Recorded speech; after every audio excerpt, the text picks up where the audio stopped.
Press the bell icon on the YouTube app to never miss a video from News Laundry. This is a News Laundry podcast and you're listening to NL Hafta. अंग्रेज अपना लगान और news laundry अपना हफ्ता कभी नहीं छोड़ते. Welcome to another episode of हफ्ता as we head towards almost normality if you go by what's on the streets and the traffic, and now metros have started in most cities. We have joining us today on the panel MK Venu. Hi MK Venu. Hi, Abhinandan. He's in Delhi from his home. We have joining us from Bihar, Anand Vardhan. Hi Anand. Hello. Anand is joining us from Patna. Am I right, Anand? Yes.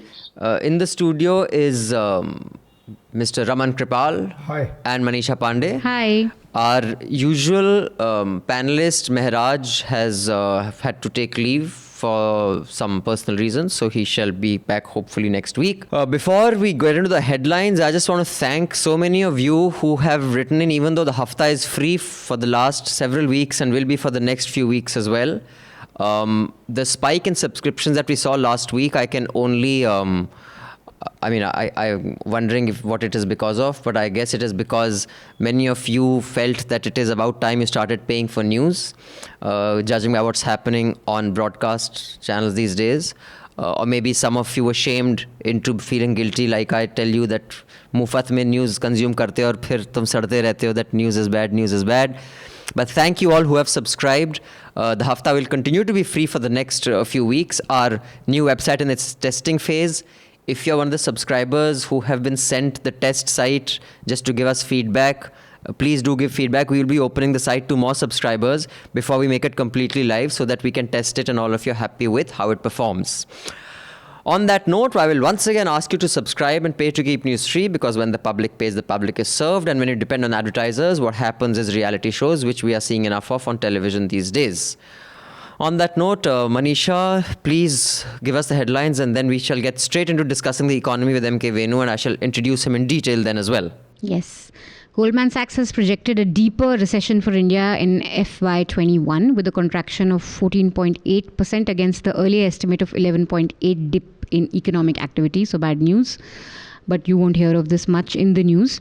China confirms 5 missing Arunachal men found by their side. For the first time in 45 years, you've had shots fired along the LOC as troops foiled China's bid to take away a key height. So that's still on the boil. China passed extraordinary and historic coronavirus tests, said Xi Jinping. Great. While all of us are still reeling under coronavirus. Days after arrest, Riya Chakrabarti was finally sent to jail in Mumbai for 14 days on charges of procuring drugs for her boyfriend. There was a lot of media tamasha around this. Schools have decided to reopen from September 21 for classes 9 to 12, says Health Ministry. They've issued some guidelines also. Rafale jets would be inducted in Air Force today, so I'm guessing we'll see some more puja and all that happening on television. Russia sees India's help for Sputnik Phase 3 trials. National Investigation Agency has arrested 3 in connection with Bhima Koregaon case. These people are members of the Kabir Kala Manch, which is a socio-cultural organization, but the NIA has said that they are a frontal organization of the banned CPI Maoist organization. A Delhi High Court has said that no coercive action can be taken against Alt News co-founder Mohammed Zubair. This is a very interesting case that we should discuss in detail. Prayagraj SSP suspended. UP government cites corruption charges and rise in crime. There's a very interesting battle within the right where Subramaniam Swamy lashed out at Amit Malviya, and he's given an ultimatum to BJP and said that sack him by today. Today, Thursday. Yeah. We are recording this. It is morning, 10 o'clock on Thursday. So let's see what Swamy does. On this, Because he says that he's being trolled by Malviya and, he will hit back. CBI has recommended action against 4 IAS IPS officers citing lapses in handling of the Unnao rape case. Our Foreign Minister, Mr. S. Jaishankar, met Iran counterpart, discussed Chabar and Afghanistan. So maybe Anand can tell us a bit about that. And China has put COVID-19 vaccines on display for the first time.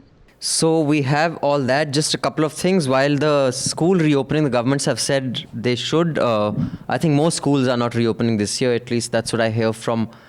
I spoke to we are trying to do a panel discussion with schools. I don't think most schools are actually going to open because they don't want to take on that risk. And that puja, in fact, is a Sarv Dharm puja, which was stated clearly today. So I think the government is going out of the way to say that this is not just Nariyal Phorna and a Hindu puja. They are calling it a Sarv Dharm puja. But let's start first with the discussion on the economy, which has been missing on broadcast. And I also later in the show want to discuss broadcast versus print and why it's different. So M.K. Venu is the founding editor of The Wire. He's former executive editor of The Hindu and managing editor of the Financial Express. He's written extensively on economic policy and matters for over a quarter of a century. He wrote regular political economy columns on the edit pages of the Economic Times, the Financial Express, and the Indian Express for the last 2 decades. He hosted a regular political economy discussion called The State of the Economy on Rajya Sabha television as well in the past. So welcome, Venu. Hey. Now, give us an idea of how dire the situation is. What you think is unique to India, that why it's so dire? Is it, like the numbers that some of them that have been quoted, and maybe you can put some clarity on that India is the worst performing big economy. Is that true? Is there a structural reason for that which has nothing to do with any government?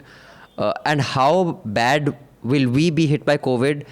And of course, this V-shaped recovery that someone said, I think last week, is a pipe dream, is it not? Yeah. So Abhinandan, I'll begin by quoting the IMF chief economist Geeta Gopinath, who very clearly 4 days ago, she said India is the worst performing economy among G20 economies, which are comparable economies to India, right? Her statement came amidst some Sangh Parivar economists, like Gurumurthy, for one instance. For instance, Gurumurthy and a few others who were trying to put a spin by, data can be, statistics can be sort of, can be used in various ways. So they were trying to use some methodology to say that India is not the worst performing.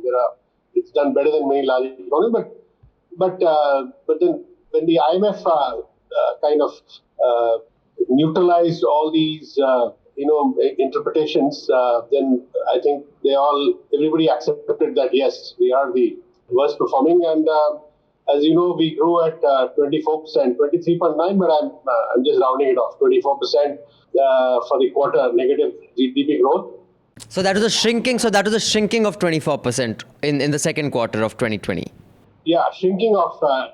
So what worries me is after the quarterly data came, everybody knew, around the world, all economies were shrinking. Everybody knew that India would also shrink because of COVID lockdown. Of course, India had the harshest lockdown. But the extent of shrinking was not expected, right? 24% came as a shock. So even Mumbai, the industry was a bit surprised on the negative side. The negative surprise, people thought maybe 10%, 12%, 13% max. Now, most of the G20 economies, I'll just give you a comparison. This is something I wrote immediately after the data came. China, for instance, grown 3.2%. Other comparable emerging market economies, South Korea, Indonesia, negative growth of 2%, 3%. Some other large economies, mostly under 10%. Brazil under 10%. The only economy which comes close to India's level of shrinking or shrinkage in growth is UK. US is 9%. UK is about 20%. So by and large, if you take an average, most economies have shrunk, but at less than 10%. India is 24%. So subsequently, Abhinandan, what has happened is, in the last 2 days, Goldman Sachs, Fitch rating agency, and others are rapidly revising their annual negative GDP forecast. Like earlier, they were expecting that the annual shrinkage in India's GDP, now this is just quarterly, right? Annual shrinkage, most people were saying would be less than 10%. Some people said 6, some people 7, but now everybody is talking about 14, 15% average. And if I'm not wrong, IMF is also saying that our growth will only start in 2022 and not 2021, as earlier predicted by some economists, that there may be, if not a V-shaped recovery for all sectors, some sectors will see a V-shaped recovery. That is pretty much been struck off by the IMF? Yeah, you're right. So what I want to say is this is the worst economic decline since independence. This is a statement which came from Narayan Murthy, right, chairman of Infosys, former chairman of Infosys. Now the government is saying, Abhinandan, we are going to have a V-shaped recovery. But this was said on that day when we had this grim data. The chief economic advisor, Krishnamurthy Subramaniam, said we will have a V-shaped recovery. Now, a V-shape would imply that you will come back to pre-COVID level of positive GDP growth. So he was asked, so are you expecting, if you are so negative in one quarter, so that means the subsequent quarters you will have to have positive growth to have overall positive growth, right? So he said, no, I can't say whether we will be positive growth in the next 2 quarters either. So then the question is, where is the V-shaped recovery? Now, this is more like as I would put it, a kind of, economists use these letters to to indicate the nature of the shape of recovery. So there's one theory of W-shaped recovery. So you go down dramatically, and then half of that comes back, and then you go down further, which is the second leg of recession. Because incomes have been so badly hit, so there will be a real demand, recession, demand compression in the next, say, in 2021, and then maybe in 22. I'm coming back to what you just, what IMF, you quoted IMF saying that actual recovery will be much later, 2022. So a lot of people talk about W-shaped, recovery. So I don't think V-shaped recovery is a possibility in my view, and we are going to get negative growth in the next quarter also. And the singular reason, Abhinandan, for that is that we mindlessly imposed the harshest lockdown in the name of buying time to sort of to deal with Corona, which all countries did, but most countries, Abhinandan, this is my analytical point, which I have written about. Most countries did not shut down back-end construction activity. Like, roads, the big construction, right? There are big constructions happen everywhere. So you just check China, South Korea, Indonesia, Australia. I've spoken to people there. They never shut down the big back-end construction. And construction, is the biggest employment provider. In India, definitely so. And our construction actually shrank by 50%. Just imagine your general GDP, which is national income, fell 24%, but construction fell 50%. But was it even possible to keep it alive? And I asked that in the context of, and just, stay with us. I'd just like to get the other panelists in as well, including Anand. One is, of course, what you're talking about, the W-shaped is a double dip recession, which also post-Lehman, it was not a V-shaped. There was, after Lehman, the markets, when they had gone down to, I think, at least in India, it had gone down to 8,000 or 9,000. Then it rose to some 17, 18,000. In 2012, there was again a crash. And then after 2012 is when the real recovery started. So it was a double dip, recession then. And again, like you said, this is also going to be a double dip recession. As far as it comes to construction, it was always going to be a trade-off between lives and economy. And I think after Sweden getting a lot of flack from the world in the beginning, now their mortality numbers are way higher. As in the rate of mortality is way lower. That means the number of people who are staying alive is way higher than other Nordic countries, whereas they didn't see any decline either. So they said this was a long term, but it is still being criticized as inhumane in the sense that, of course, any government is too polite to say it. They said जिनको मरना था हमने पहले 3 महीने में ही मार दिया, लेकिन इकोनॉमी बचा ली आप लोगों के अभी भी मर रहे हैं, हमारे अब नहीं मर रहे. So basically, you're right. Now I want to just add to my analytical point. We have to admit one huge problem in the Indian construction ecosystem. Now this is a problem very typical, very peculiar to India, which is in all other countries, most countries, even emerging economies, the construction ecosystem has a certain, what should I say? Within capitalism, also you have certain norms which are observed, right? So there, the workers were provided, right? They were isolated. They were provided their the habitation, they were properly quarantined and they went to work. Now, I distinctly remember, even when the first unlock phase started in India, the center issued this thing that construction can start, provided people. UP actually issued a very early on. I think around May, UP issued this thing saying that mid-May the construction can begin, provided the managements can keep the construction workers very safe around the site, provide proper habitation, proper kind of quarantine. Now these are the things where we fail, because we don't have a culture. We don't have a culture of even providing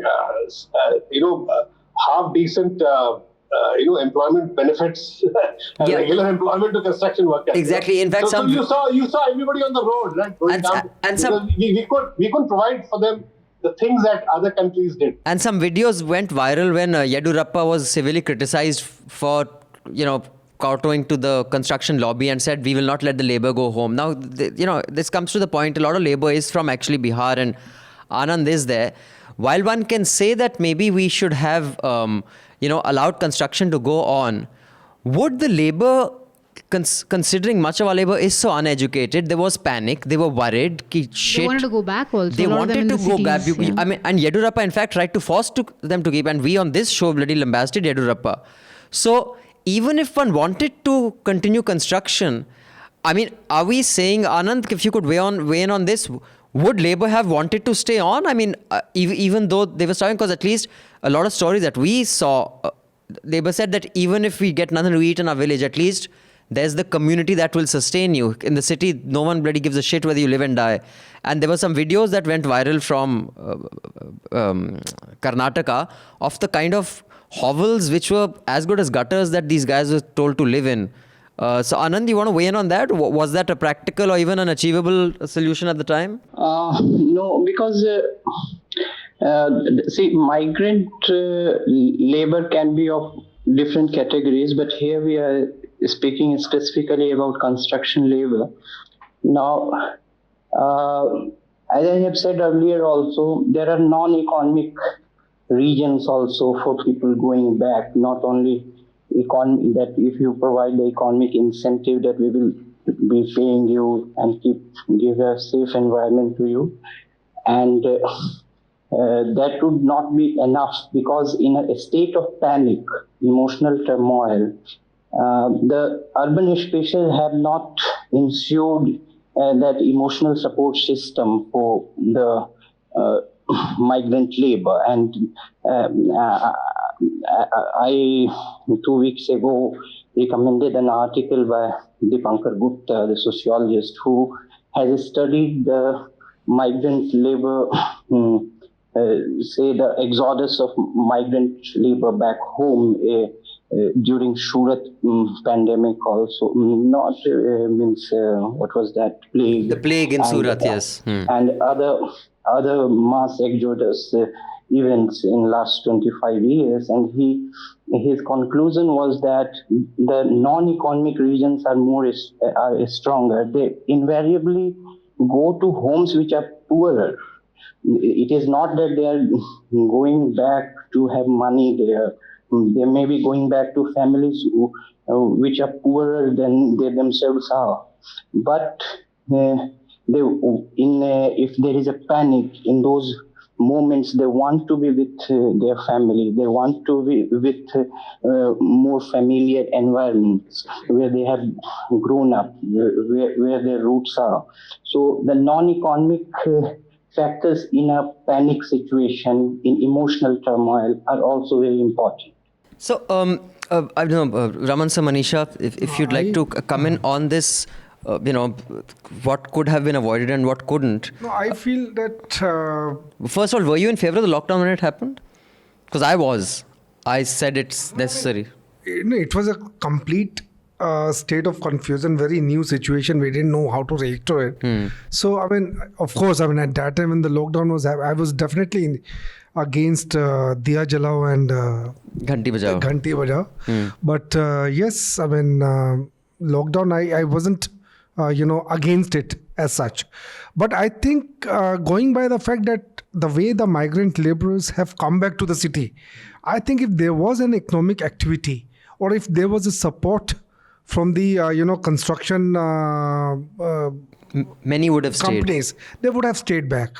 I have one example because I have seen it. A few friends of mine have bought a house in ATS in Noida. So the ATS construction did not happen, but they managed to retain their laborers. They stay. The labor stayed back and they paid them. What is ATS? ATS is a construction company, very reputed, especially in Noida. So they their continued. construction is on time. So And they didn't stop They didn't. No. They did stop. for a brief time. Because the government Sure. had said, but they were able to keep their labor over there. Oh, so the labor didn't go back, is they what you're didn't saying. go back. So while the lockdown happened, the labor stayed, and as soon stayed as they there. could, they Yes. started again. I see. And also, I'm just going by this fact that we have done stories also. Most of the migrant laborers, they are back. They've come back, And, yes. and at the time when they were rushing, they were going back. They said they have nothing to do here. Right. हमको कोई पैसा नहीं दे रहा, हमको कोई खाना नहीं दे रहा, so they were going back. Yeah, go Venu. This is what I'm getting at. In India, there is, our whole ecosystem in terms of construction workers, their benefits, the norms, regular employment versus contract. These are the problems that we are still in a very very kind of pre-capitalist stage. And I can tell you, Abhinandan, in 2008, I visited after the big financial meltdown there. In Germany, there were no sackings. Germany had now this is a unique experiment. They had a system where Germany is not a harsh capitalist state. It's a social market economy, they call it. They describe themselves as where they had boards of companies had trade union leaders as participating in how they should deal with the crisis, and they all collectively took a decision that no jobs will be lost. For some time, people will take less pay, say 30%, 20, 30, 40% less. Now, these are the experiments which, in my view, Abhinandan, in India, we are a very harsh society. We claim to be socialist, but we are. We are nowhere near. We are the harshest capitalist state that can ever be. Yeah, we have very few social, the safety nets for others. Manisha, you want to come in on what you think could have been done differently? And were you for the lockdown or not when it was announced? I was for the lockdown because I don't think there was any other way at that time. Though now I do think that we have opened up so aggressively now that when our numbers are actually really skyrocketing. So maybe in hindsight, we should have delayed the lockdown maybe waited for... Or not done it from tonight overnight. Yeah. We didn't have to shock the coronavirus. I think that shock element caused panic. The shocking the virus and surgical strike on the virus was not necessary. But I think in terms of the economy, I don't think it's just the lockdown that could be attributed, because we've heard of these... for 1 year now, we've been hearing stories of how the economy is in the doldrums, and a good way of measuring that was newspaper advertisements. Because when things are not going right, the first thing that companies tend to cut on is advertising money. That then takes a hit on the PR and news industry. And we've seen layoffs in journalism at least from last year August onwards. Yes. So it's been going down for a while, and maybe the lockdown just added and made it worse. I think the reason why we're probably doing worse than any other countries because things were already bad, and then add to it the lockdown kind of really made it terrible for us. But I think things were already in a really bad shape way before the lockdown. But speaking of, and we'll just quickly speak about the economy versus lives. Now, for example, the Sweden example that we gave, a lot of places, they are starting economic activity as they are in India. And I have an email to read. I think this is a good time to read it. But I would just like to say that today, Delhi has recorded the most cases in a day since it started. I think it's 4,000 or something. We've crossed 4,000 today. But that is... The tests also are 54,000 tests you've done in a day. Pehle we were doing 2,000. 15,000. 54,000. No. before this, Haan, there we were were- 15,000 tests. Arey, So in they, the- from in the- 15,000, In you the had- beginning, so not even 15,000. They were like right in the first 2-3 weeks, they were doing 1,000 or 2,000 Yeah, tests a yeah. week. So that means in a month they would do 8,000, Right, 10,000. right. Now they're doing 54,000 tests a Right. day. So of course that also makes a huge difference. Absolutely. So so that is what the numbers also going up. This is this email by a subscriber. I'd just like to read it at this time because he has weighed in on the lockdown. So he wants to just be called AB. He doesn't want me to reveal his name. He is a subscriber. He says Hafta 291 was a weird case of discussion about corona risks and also various entrance exams, whether various entrance exams should be held. A well-read person like Anand gave out statements like saying the silent majority wants exams to be conducted and serious students don't want their flow of study to break. Silent majority simply migrated from one part of the country to other during partition. Did they want to do it, or did the silent majority of Kashmiri Pandits want to leave the valley? He even went on to say government could arrange for transport. Well considered, the Indian state does. If he really has faith, they can do it. Well, good for him. Also, what about students who get temperature on exam day due to tension and infection? Will the center maintain 6 feet distance? Moreover, saying delay in a semester would be a big issue. Well, here's news for Anand. It's already delayed. So anyway, overlapping of semesters would be a thing. Hence, infra has to be there whenever colleges begin. I respect Mr. Vardhan for his knowledge and enjoy his recommendations the most, but sometimes he goes too far to make a point which does not make sense. Also, him boasting about his carelessness for corona and travelling was sad to hear this. Abhinandan taking it further from what Anand said and adding that you are done with this shit and you are going out to play football and whatnot. Well, great, you privileged people can get all the care you need, but at least do not send out a wrong message. Agree that life has to get back to normal, but certainly not the point when we are recording maximum number of infections across the world and also growing death numbers. Hello to Manisha, Mehraj and Raman sir. Also love your podcasts. Reporters Without Orders. Everybody says safe. Love your work, AB. AB, honestly, your criticism is well taken. I don't agree with you. I don't believe I can live like I lived the first 3 months until next spring or summer if and when a vaccine comes. You're right. I have started playing football. I have started resuming quite a few things.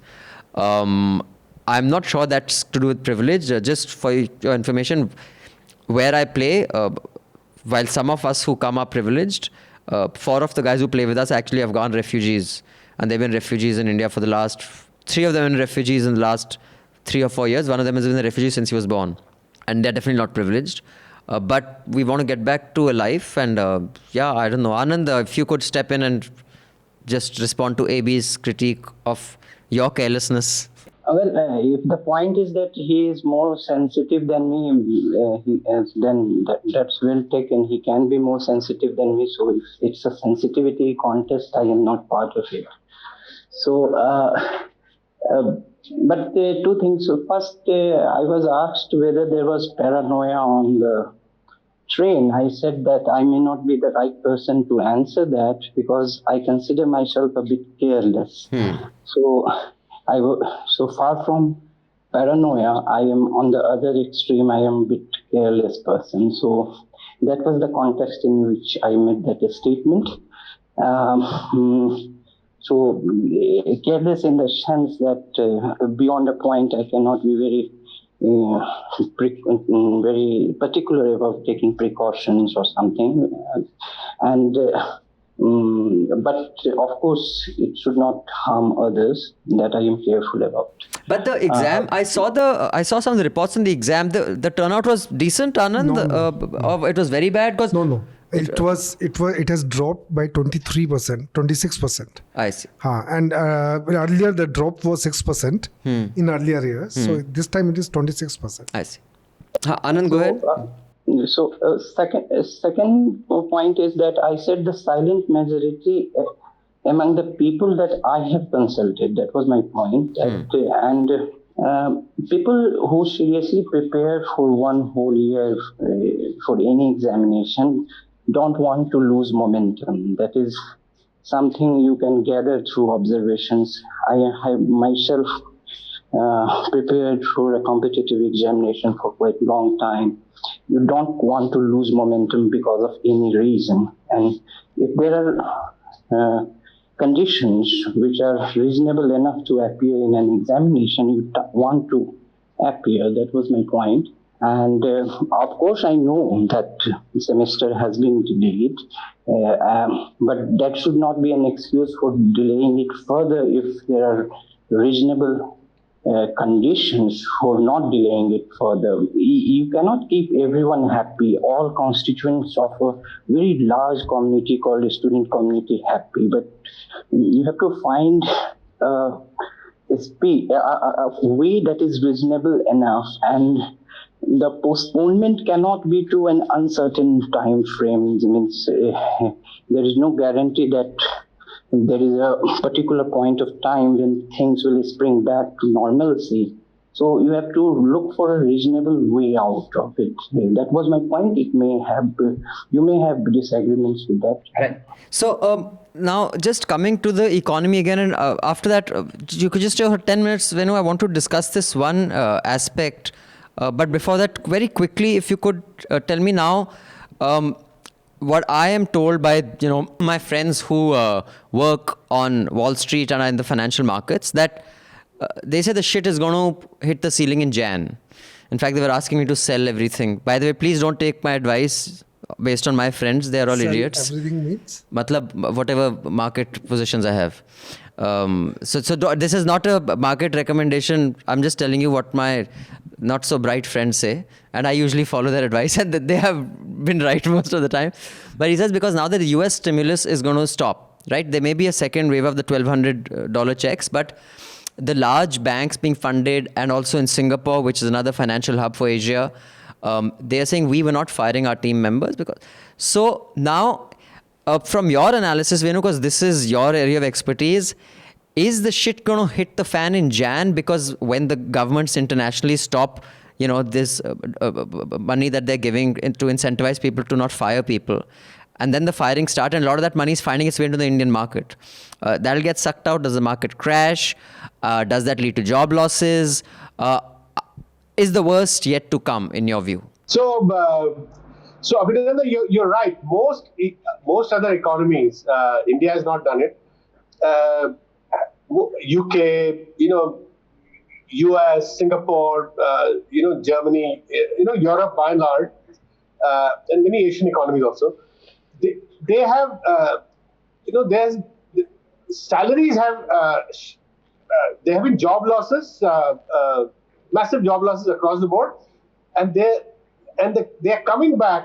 The thing is, but they're not coming back in the same way as they existed. Now they're coming back in a much more sort of constrained, if that is a word to be used, in a way, constrained manner. You may, in percentage terms, you may see employment coming back, but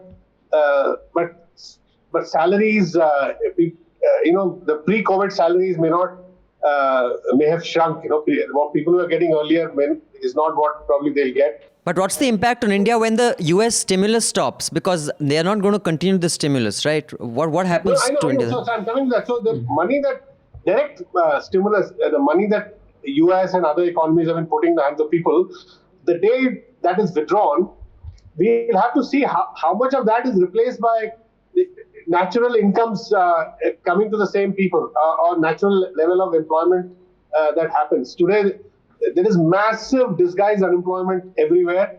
And in this respect, Abhinandan, India is in a worse position.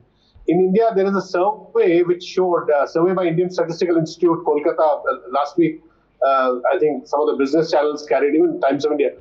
35% of the people surveyed, this is urban, because the urban devastation is huge, the salaried class. 35% said that they were not getting any salaries.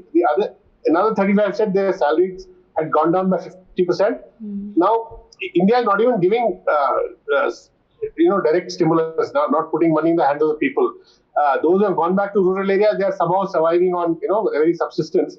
Now, this is coming, as somebody else said on the panel, this is coming on top of, Abhinandan, in India, unemployment already pre-COVID was at a 45-year high. Unprecedented unemployment levels in India, and our growth had already come down to 3.1% in Jan to March, the pre-COVID quarter. I mean, there was some 1 week, 10 days of COVID period. But so our economy was already under devastation, partly caused by, of course, demonetization, the informal sector, etc., etc. We know the story, right? Mm-hmm. So for us, recovery will be much worse, much more difficult. And I have no hesitation in saying, Abhinandan, that Narendra Modi's singular legacy will be a devastation of the economy, an unprecedented decline in employment, unprecedented decline in private investment, unprecedented decline in savings, and unprecedented decline in incomes. Now, there is no escape from this. Forget about the 5 trillion economy now, which won't come till 2030, 2028, because from a minus 15%, you have to come back to positive, which will happen by maybe 23, 24, 25, Right. And from there, pre-COVID level will take 2 years to come back, and then maybe another 4-5 years to hit. I hope you are wrong, Venu, because we know we need some growth here for sure. But Manisha, now if you could weigh in on this, I was on a panel a few days ago, and Venu, just stay with us for another 7 minutes, then you can go. I know you have another meeting to go to. I was on a panel, and they were talking about news and stuff like the economy that should be making the headlines, which doesn't, and we have Ria and Sushant and all that.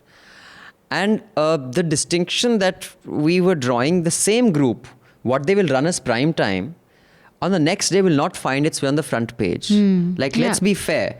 Even the Times group today, on the front page, there was economy, there was China. We'll discuss that in some detail. We'll tell you there's been some major, activity on the border, and it seems the likelihood of war is more than the likelihood of de-escalation. I mean, that is, all the experts have said that. It was in no prime time, but the newspapers have it on the front page. So what is it about news consumers, according to you, since you are critiquing news and observing it all the time, that now news is very different depending on what format you are on? And where does that leave digital? Are we to go down the broadcast way? Are we to go down the print way? Because print still has respectable front pages, even news organization that you may not appreciate or otherwise like. I mean, Times now, every plot to assassination of the Prime Minister that they come up with, plot to assassinate the PM, never makes it to the front page of Times. Or any page for that matter. So yeah, but I mean, digital definitely has to go the print way, and better, I think they have to, one thing that we have to do that the print is not doing is engage audiences in funner ways. Print can sometimes get, a bit dull. No, I remember in 2001, I was with Aaj Tak group. So I remember that every day in the meeting at 9 o'clock, editorial meeting, the newspaper reports used to set an agenda for televisions. It was absolutely the other way around. Yeah. Oh, every time. So and it went on for quite a long time. But now, off late, we've seen a reversal, complete reversal. Not just reversal, but I think Twitter print is not taking. Print is not taking print is not going up. Print is still maintaining its news coverage, dignity, but yes. I think broadcast is taking its cues from social media instead of print. But sorry, finish your thought. But even in terms of like the GDP news, that night everyone was on RIA. So and it's not like you tune in at 9 and you at least know the headlines of what's happening in the country. That's also vanished. So there was a time exactly where TV was, fast. If you want the news, you turn on the TV, and then print has stale, whatever. Print will die because it's going to be stale. But that hasn't been seen at all, especially over the past 6-7 months with coronavirus and everything. You've had news being broken on print, I'd say, for all practical purposes. But I think it's very clear that television media is now, their principal aim is to be attack dogs for the government, and also help promoters suck up to the government. So, if Times of India can put whatever they want on their front page, but a Navika or RSS will ensure that the Times group is in the good books of the government, so that there's no backlash, so to speak. So I think the purpose of television journalists is, one, A, just to be attack dogs for the government, and B, help the promoters with the balancing act. So you're not visible, and so you still have some respectability in the news market. Yeah. And also, I mean, respectively in the news market, you earn with your newspapers and all, but currency with the government, you earn with your Navikas and RSS. No, I think they are also taking, cues from social media. the television and trying to read the public mood. So they are trying to go with Twitter पे क्या trend कर रहा है? like in Sushant Singh case, you have to make someone villain. So who can be our villain? So I think you know that the panel that you went to, and this is something I've been thinking of, that even the Rajdeep Sardesais or NDTVs who've been like, oh God, why is there a media trial, or why are we discussing Riya and Sushant? I think with the exception of NDTV India, there is still, they're offering viewers something new. Instead of just crying about why Riya or that, oh, this is bad, what's happening to Riya. And I think that could work for television. I don't know why there isn't like a consensus among people other than, say, the republics of the world to actually offer viewers something new, because you hear this constant refrain, and anecdotally, we need data for this, but anecdotally, a lot of people are saying that, God, we are fed up of this Riya. एक महीने से यही चले जा रहा है. So I have people who say, there is a market. I have people who say we turned on TV9 Bharat पर वहाँ at least वो China का दिखा रहे थे, तो बहुत अच्छा interesting explainer था. I think India Today tried something like that with that explainer with Rahul Kanwar and Shivaroor, which was decent. It was a decent explainer. I think if you don't want to go down the Republic route, I think these channels who are anyway losing in the Republic game, you see the ratings that are out today. Republic Bharat has beaten Aaj Tak like nobody's business. And English TV News, Republic collectively has more ratings than India Today, News 18 and TV9 or whatever India Today, News 18 and CNN. No, who's the other one? CNN News 18, India Today and NewsX. I don't know who's number 4. Anyway, these. Wait, who's number 4? You can check. It's not NDTV. And DD is number 4. Doordarshan. Okay. Doordarshan. Imagine they've beaten Doordarshan also. So yeah, I mean. Okay. Yeah, Venu, you want to weigh in on why it's like this and which way digital will go? See, Abhinandan, I can talk about the Wire's experience. We, or maybe the Quaint, Scroll, your digital media experience perhaps would be similar. So far, how have we attracted, readers, stroke viewers? We've tried to sort of do a counter to what, the polarizing coverage that is going on television. So in a way, we are just fact-checking. So in that sense, we, at least the digital represents the other end, not the sensationalist end of broadcast media. So in that sense, we are more like, we are not like newspapers. Newspapers don't do that kind of fact check, but we give a bouquet of whatever news analysis. Mostly, like the Wire is mostly like 70%, 65% commentary news analysis. So news analysis per se involves giving perspective. So that perspective itself is like a fact check on, or analysis check on what the sensationalist broadcast media does, right? But you guys want to get into more ground reporting at some stage, or more video, or how are you planning? I'm coming to that. Abhinandan, ground reporting requires a lot of resources. Now, we do not, unless we have those kind of resources, we won't be able to compete with, say, the regular newspapers which have, some 700 reporters on the ground, like Indian Express or the Hindu or even Times of India. So we will never be able to provide the width of news coverage. So I always say in our context, in our Wire context, that we can't be, we have to be sharpshooters. We have to pick up 4 or 5 issues and get them right? And we can't be like spraying machine guns. Sure. Yeah. Right. So I just want to boast a little bit here that I don't know whether print is setting the agenda or not for TV, but at least in some cases, good journalism in digital platforms are setting the agenda for television. There was a story that Basant Kumar on News Laundry had done on how factory workers who'd lost their fingers while working were promised that they would not be fired. And because of the lockdown, the companies, decided to just take fayda of the lockdown and said, you push off. So he did that report. NDTV followed up on that report, and now those employees have been reinstated. So News Laundry impact. So good journalism gets noticed, But the only thing and it's getting picked up by channels. Abhinandan, can I say something very interesting? Sure. This is based on latest data I've got. Hot of the oven, whatever. Which is what COVID has done, Abhinandan, is it has shifted advertising in a big way towards digital. Now, in the next this year's data that you'll get on March 31st next year, you'll find that digital advertising is at least 20%. Now, this is a figure I got from somebody inside it, 25% more than print advertising.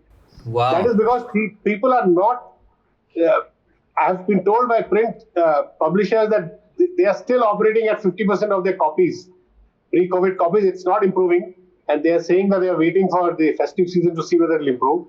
And meanwhile, digital alone advertising agencies are offering at least 30, 40, 50% discount over what the print was charging. I mean, the largely circulated print. And the advertisers have figured, and corporates are also cutting down on their expenditure. And they are looking at very sort of, they're going to digital for very targeted kind of, niche advertising. So there's going to be a huge shift, which was not happening earlier, no? And I hope advertisers from TV move on to print then. Views, but advertising was not shifting. No, but from television, in any case, broadcast, it is moving. But thanks. That has to move. But thank you so much, Venu, for coming. I know you have to go for another meeting. You can do an appeal that even Wire works on contributions from news consumers. So you can contribute to the Wire and their good work as well. Venu, you can make your own appeal. And before you go, do give us a recommendation that you think our audience would appreciate, enjoy. It could be an article, a film, a series, or a television show. Well, I would recommend one article which has appeared today by Law Minister Ravi Shankar Prasad, who has, ironically, who argues that that judiciary is completely independent during this under the Modi regime, and he says that it was only during Mrs. Gandhi's Congress regime that judiciary was the apex judiciary. The Supreme Court was compromised. Kind of muzzled, etc., etc. And so people must read that piece for the sheer irony of the arguments made. So. All right, you can see the link. So thanks for joining us, Venu. Have a good day, and please make it on time for the next meeting. Thank you. All right, bye. So Anand, would you like to weigh in? Why do you think the same news organization or the same mother company has such a different attitude towards print viewers, and they treat their broadcast viewers like such idiots that they will run for their prime time will be nonsense, and the next day where their print edition will have absolutely reasonable and almost respectable news? Why this difference, and where do you think digital will go? You see, in last 10 days, there has been an interesting development on the front page of a newspaper, Hindustan Times. They have gone back to a Gothic typeset. Yeah. If you see Hindustan Times written on their masthead, it has a Gothic appearance now. That to me is visually a sense of more permanence, as kind of some antique building that will stand with credibility and a kind of, trustworthiness, a sense of permanence, you can say. Something that would not be just washed away by the flux of daily news developments or the frantic debates around it, or what you call the stupid terms. So that is even in this time of pandemic and economic slowdown, if a newspaper tried to do that, I think it is sticking to the values of old school values of permanence, trustworthiness, credibility. And it has also sent a message of how it is integrating it with digital and this or that. But that Gothic typeset is symbolic of many things. When all this thing was happening, India has been lucky that it has beaten the curve of decline in print readership because of a number of reasons. I think I would bore if the listeners, if I go into the regions why the newspaper readership in India has not stopped declining, beating the world trend that was the decline in print readership. There have been academic studies about it, but and this is also someone like Shekhar Gupta, who comes from print to the digital, names his company Print and emphasizes the fact that we will have the solidity of print but the speed of digital. So, and still the public psyche, even in villages, you don't see people saying that ये मैंने इस channel पे देखा था, with kind of a confidence with which they cite the printed word, like ये मैंने भास्कर में पढ़ा था, हिंदुस्तान में पढ़ा था, या हम इसको इसमें पढ़े थे. उस तरह से जो है न्यूज चैनल्स की किसी भी रिपोर्ट को साइट नहीं करते हैं लोग. I still think the visual element has an air of entertainment around it. Yeah. They do say though कि अंजना ने बोला था, सुधीर ने बोला था. No, I think the written word still, has a lot of value. Sorry, yeah, go ahead, Anand. Yeah, finish your thought, then Raman sir can come in.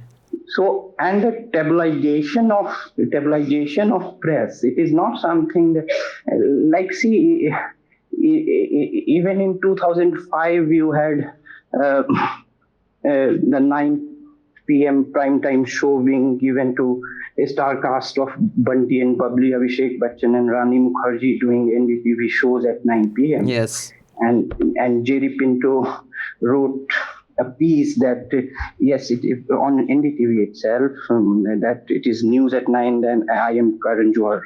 So, because they had given a 2-hour slot from 9 to 11 to Kabhi Alvida Na Kahna. So, this stabilization didn't help this non-serious packaging of TV news.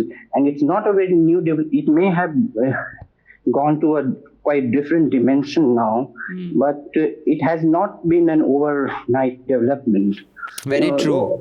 So the psyche of the media consumers in India is still to equate a more seriousness to the printed word and less to the visual media. And I think that's also got to do, so you can come in after this, to do with the act of consumption itself. Watching television is a very passive act. You are lying back like a couch potato and just like zoning out. Reading something, you have to make an effort. You have to make no effort to actually watch television. It's also background noise for many people. And if you you just go, have people fighting on the background. If you go by some people in my family and there's strict discipline to the children of our family of how much television they can watch. Apparently, of course, I'm not saying it's true. Maybe mothers just make up this shit. There is scientific evidence to show that watching television dulls your brain, and all those colors at night, it does something to your brain. I don't know. But the fact is that the watching reading a paper this sounds a bit like soja beta nahi to gabbar aa jayega. No, but reading something is a effort. So it has to be worth your effort. If you think you're reading shit, you won't read shit. But passively consuming television, you will consume shit, you don't mind. I think it has to do with that. And like Anand said, it is not a recent development. And that is because of the model was advertiser based. The more people who watch it, more the advertising rate you get. And if Abhishek Bachchan, the talentless wonder, even he had a brief time of some fame, and his super hit film Bunty and Bubbly, if you can give that slot, a serious news channel can give that slot and get money, why not? Which is why I always say, you should not depend on the advertiser. So whether advertising shifts to digital, or whether they shove all the advertising bloody funds down the gutter, sannu fark nahi penda, because we have you people who will support us, because we say pay to keep news free. When the public pays, the public is served. So for academic interest, I'm sure Manisha will do an in-depth report like she always does. In fact, this time she's done 2 pieces this week, so she should get Padma Shri. The third piece also I have to offer today. Like hell. Don't get carried away. Eh? You have a hope in hell if she'll do 3 pieces in a week. But what I'm saying is that she'll do a deep dive into where the advertising money has gone. But even if it moves from broadcast and print to digital, it won't make us a difference, because You people, please go to newslaundry.com, pay to keep news free, check out our NL Sena projects. We have so where are our reporters going, by the way? There's a bunch you're sending to UP, and then you're doing something out of the South. What? You can just tell us so that the people know how much money we need. What all do you have planned over the next 2 months? In the immediate future, you're sending some people to UP? No, we are going to have 3. We are sending people to UP for 3-4 stories. Okay. So far as NL Sena project is concerned, so we are going to come up with 3 good, solid ideas, from the South. Okay, 1 story from, say, Hyderabad. Right. And the second from Kerala. And 1 from Tamil Nadu. So guys, we are doing that, and there's already an NL Sena story up which has almost been topped up. I think we are 20,000-30,000 rupees short. And Ashali has written a very lovely email, says, hello, I'm so excited to see your NL Sena project, Disastrous Consequences.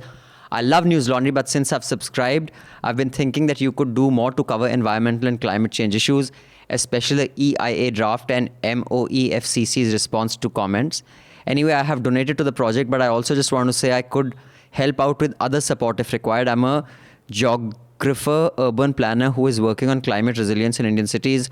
I truly believe that the way disasters impact our environment is contingent on changing the land use patterns, and if we could help with any domain knowledge or any mapping analysis, please let me know. I know the turnaround time for journalism is much shorter than the field work that I'm in, but if it's possible, love to help. Actually, that's very sweet. Our wonderful producer, Lippy, will take down your name. Lippy, just make sure we can reach out to Ashali and put her in touch with the reporters who are doing this. I've already connected them. Oh, you've connected them already? Arre, sir. Thank you so much. So, Ashali, you're connected. So, this is one NL Sena project. We have more coming up. Yes, sir, please complete your thought about this digital versus print. One, I think we were talking about the advertisements moving to digital. I don't think it is going to make any difference for the media because all ads are going to be cornered by Facebook and Google, right. and Twitter kind of thing. So I think and I feel that written word still, has got a lot of importance. It is serious. So that's a WhatsApp forwards I always take seriously, sir. Yeah. No, not WhatsApp. The written word money. कागज पे होना चाहिए. The media, not even कागज. Even written word money. I mean, even the stories reading on the laptop. When you're reading something, it takes you to some more readings. So I think I want to believe that our media, this print media, will do better. Or it will survive, but I really have my doubts. Video has immense power though, and which is sad. I mean, it's sad that what's happened to television news. There's no other, medium like video.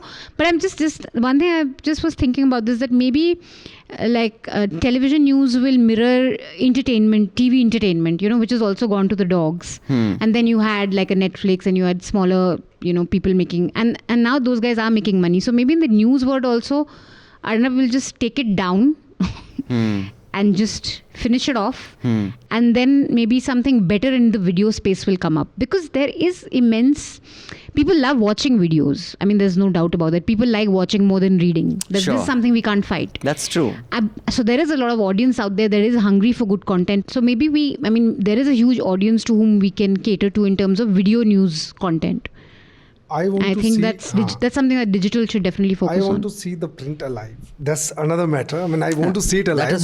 But I whether want to see it alive. I'm not sure about it. But yes, in terms of videos, I think I see a change. I think in the next 2 to 3 years, once the independent media, if they have some resources and if we start coming up with alternative videos, so instead of sitting in front of the TV and watching what they are forcing it on us, so if the independent media start making video, you will see a sea change. Also one thing, people viewers moving from TV to back to the parallel on entertainment industry. You have Star, Zee and Sony with their own OTT platforms producing original interesting content, and these were the guys pretty much responsible for television entertainment content going down the hill with Saas Bahu serials. Even Ekta Kapoor is now investing in original fun, better entertainment content. So maybe that could happen with television news once it goes down completely. One thing missing, and there is a serious gap, that in order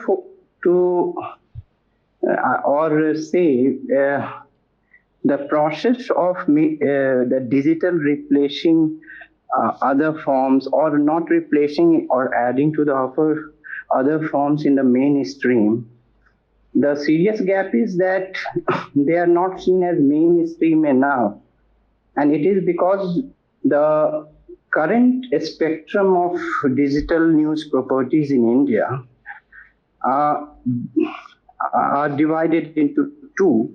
As one who fashion themselves as counter to the political establishment of the day, and second, the kind of digital properties who fashion themselves as counter to the entrenched intellectual establishment or the cultural jars or intellectual establishment, and the second fashion themselves as counter to the political establishment. And I'd say more than 90% of their content revolves around this.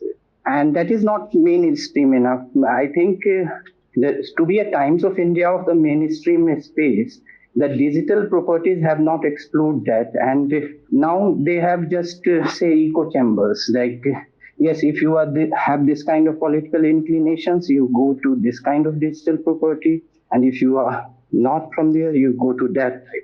And this lack of the mainstream content and which may not be hemmed by that central concern of being counter to something, this exposes a serious gap. And to replace the, hegemonic presence of other forms of media, the digital media in India needs to be accommodative enough to different currents of, news gathering, which may not be just about pursuing a narrative. I think a report for a report's sake it's a very important aspect, and I think that's what MK spoke about. When you have, just to give you an idea of scale, you're competing with news organizations who have between 600 to 1,000 reporters. We're not talking about employees, we're talking about reporters. Employees must be 3,000, 4,000. And a great network of, lack of resources. So basically, if you have those many reporters, then like Anand said, you have to do report for the sake of report. And he's often spoken about the banality of, covering accidents, just the banality of horror. I mean, there's no politics associated with it, whether it's a fire, whether it is that. And reports for the sake of reports is what I think digital is lacking. And it is very motivated right now. Whether the motivation is anti-intellectualism or anti-establishment, by and large, it is down that road. I think, and hopefully, if one identifies this problem, the growth should be more to do with banal reporting. I'm not in a disrespectful way, but in a dispassionate way. And I think he's right. If some news organizations are aware of that, but then also what some news organizations do, like I think Shekhar Gupta does a lot of that in print. There's a lot of wanting to, for clicks, please all sides. An opinion piece, which is extremely devoid of any facts, but it's just while abusing one side. Then the next day abusing the other side. First Post used to do this. So and then that also gives the audience an impression that Jaggi used to do this. Both the things. क्योंकि तब अन्ना को बहुत clicks मिलते थे. आज अन्ना को गाली देते हुए जनलोकपाल फिर अगले दिन उसको. But none of them were reports. Yeah. They were just some opinions. That was. But it also helps you then create this neutral facade about yourself. What I said because is the lack of resources. But I can see that digital has got that potential, as Anand has said. But then one has to invest in reporters and not opinion. Yes. Also, of course, the explanatory journalism is also something that digital can really add value to, because while print will just tell you this happened, digital can tell you why is it important for you, how is it important, context, history, geography, everything. So and right now we have little resources, so with these resources, whatever we chose, so that bias comes in. Are you slimily trying to plug people to subscribe? Well done, sir. High five. आप भी बिल्कुल businessman बन गए. So like Raman said, you also should contribute and pay to keep news free, because then the public pays the public service and we'll have more reporters. Now I'd like to talk about something now that in fact Manisha and I were talking about this morning. Kangana Ranawat's bungalow, which housed her office, was demolished. the reason given by the BMC, which is the Brihan Mumbai Municipal Corporation, was that there were some illegal constructions there and they have a 2-year-old order to prove it, which apparently is true, that she made some, changes. At the same time, Riya Chakravarti was arrested. In fact, on television that day, between Kangana ka plane Chandigarh land hua ki kahan land hua and Riya ki gaadi kahan pahunchi, no one was giving a shit about GDP, which was, we were talking about why, now China was happening. China was happening. So I'd just like to talk about that coverage and also this trend. And I want to do a I told you so moment, but we will come to that after I've read a couple of mails. So I'm reading some mails. Thank you so much. I had requested you not to mail us last week because there were so many mails from the week before last that I wanted to finish as many as I could. So you can mail us this week, contact@newslaundry.com. But I must warn you, we will only take mails that are below 400 words and that are from subscribers. And we check that by matching the mail that has come. Has it come from a mail ID that is linked to any subscription account? So if you're mailing us and you're a subscriber, please don't just write I'm a subscriber, but there's a different mailing. Be honest, because we are anyway very few people. So if we start doing checks, we'll just check with the mail that you guys are linked with, and please keep it below 400 words because I want to include as many voices as possible rather than too much of a few. So this is from Sagar. Sagar says, this is with regard to discussion on violence and the debate between Mehraj and subscribers on fundamentalist violence. French psychoanalyst Lacan, I hope I pronounced that correct, talks about this concept of the big other in whose name we act. This big other can be God, a leader like Stalin, or a cause that takes place of God, such as communism or nationalism. The psychology of fundamentalist violence, according to this concept, can be read in the inversion of the famous phrase conservatives use to denigrate atheism. If there is no God, everything is permitted. Lacan argues that for the fundamentalist, the opposite is true. That if God exists, everything is permitted. Because the fundamentalist, unlike the average religious person or the liberal, directly believes the text and acts without thought mediating between the thing he believes in and his actions. This way, not only are you free to attack that which you consider ungodly, you are also allowed the perverse pleasure in this violent act. This can explain the rampant death and rape threats issued to women by men who later claim they normally respect women, because for them, women who transgress the patriarchal order are outcasts. Hence, their repressed urges can be realized guilt-free as their targets don't fall within the bounds of where morality is defined. It's like playing a violent video game, a place for the id to run free. Nietzsche, how do you pronounce his name? I always get it wrong. Nietzsche कहते हैं, Nietzsche कहते हैं, क्या कहते हैं? Nietzsche कहते हैं. अच्छा. आपने तो पढ़ा होगा JNU में. नीचे. हाँ, आपको तो वैसे तो आपको brain wash किया हुआ. Nietzsche also comments on this aspect in the genealogy of morals. He says that the concept of justice didn't originate in fairness, but in punishment, and the perverse pleasure derived from it, pointing to medieval era laws when you were allowed to whip those who defaulted on their payments to you, and with the pound of flesh bargain in The Merchant of Venice. However, as states grew more powerful and prosperous, people could be occupied by other pleasures. The state grew more assured in itself, and thus the forms of punishment became less barbarous. I'm linking 2 pieces exploring this. Wow, what a well-read subscriber. What does he do? Sagar hasn't told us what he does. Is he a scientist? I don't know if he's a scientist, again, but he clearly reads a lot. But thank you, Sagar, for this mail. This mail will be available on our website, and the links to the article Sagar has recommended will be there. So do check that out. And thank you for your subscription. Like I always say, it's because people like you that we survive.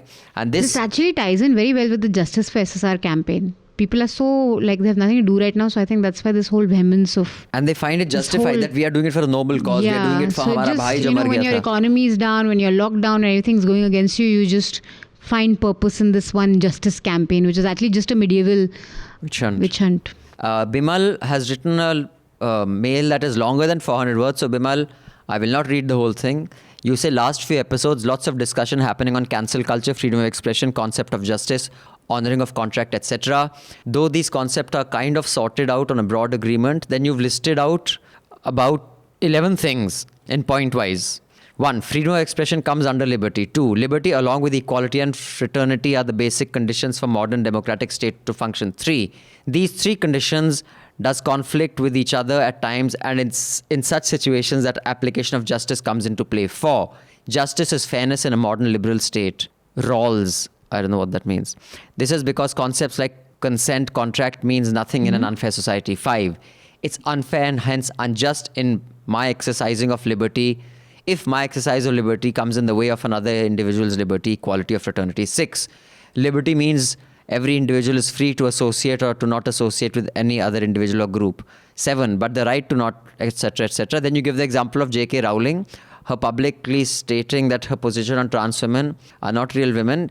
Says she is one of the richest and most powerful and popular authors, and they have no risk to earn their liberty or living. So the cancel culture applies differently to her. So if she's cancelled, you're not taking away her right to be heard. She will still be heard.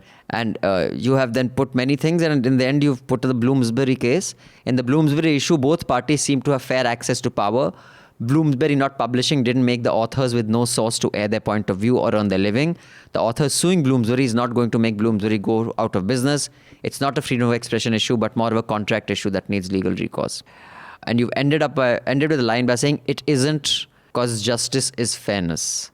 And you're talking about the scheduled caste and the scheduled tribe acts in a fair society. You would not need such things. So thank you, Bimal, for your subscription, for your mail. Please keep your mail under 400 words next time. But I personally found it very enlightening. It's always nice to read such mails. So you can mail us at contact@newslaundry.com. I repeat, contact@newslaundry.com.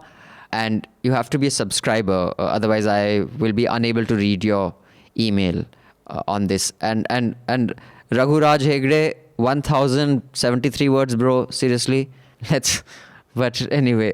So I had said several haftas ago that it's a matter of time where a state government will send a police force to arrest a central minister or to do something here.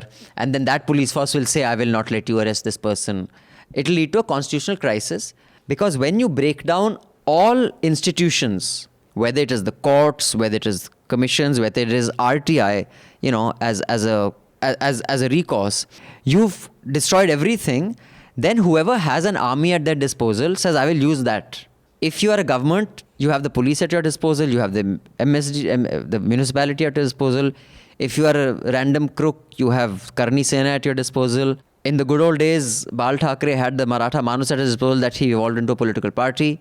So when the central government set the trend of destroying institutions and say, we will do what we want because we can, whether it was the arrest of Dr. Kafil Khan, how they were harassing Umar Khalid and all these people in Delhi, and how, just things were happening. It wasn't a visual spectacle because you can't see an arrest like you can see the demolition of a house. This has been happening. And what is happening to Kangana is a complete misuse of resource. They can say, हमने 2 साल पहले दिया था notice, हमारे पास भी 4 साल पहले लोग आए थे चेक करने कि हमारे यहाँ कितने वो फायर एक्सटिंग्विशर लगे हैं. हमने लगा दिए, लेकिन कोई भी आपका बोल सकता है यार एक कम लगा है. मतलब आप किसी की पेल सकते हो. And the problem is our society, not our society, every society is like that, but our news professionals are also like that. It is not a bipartisan issue. जब आपके बंदों की वाट लगती है, मतलब पॉलिटिकल आइडियोलॉजी के, बोलते हैं lord must take its cost, ठीक ही तो है, व्हाट इज रॉन्ग. लेकिन जब आपके पॉलिटिकल आइडियोलॉजी वालों की लगती है, भाई then it's fair unfair. Now I understand even people keeping quiet about it, but you see people celebrating it. Like when Umar Khalid is arrested और false this thing is charge is put under him, or people like she's been accused of peddling drugs for which she can be in for 10 years as opposed to consumption, Ria. People are celebrating, and they were celebrating when the government was one by one. Now, exactly the same thing Uddhav will do. And what I had said was that these state governments will send police force to arrest each other. Right now, they are only destroying the proxies. She's a proxy for BJP right now, Kangana. Give it 3 months, it will move on to not the proxies, but to the actual people. And then there will be constitutional crisis. And I will unhesitatingly say, Modi and Shah are single-handedly to blame for this, and that is where this country is going to go. That is my thesis. What do you think? Is it bipartisan? Can we expect bipartisanship on this? Or will certain people say, Riya ka arrest theek hai, lekin Kangana ka galat hai, jo uske saath hua? Where does it leave news professionals, Anand? No, there are too many issues too many issues you have raised, so I don't know where to begin. But I will be specific on 2 aspects. First is that both arrests, one arrest and one demolition, if they are according to rules, they are correct.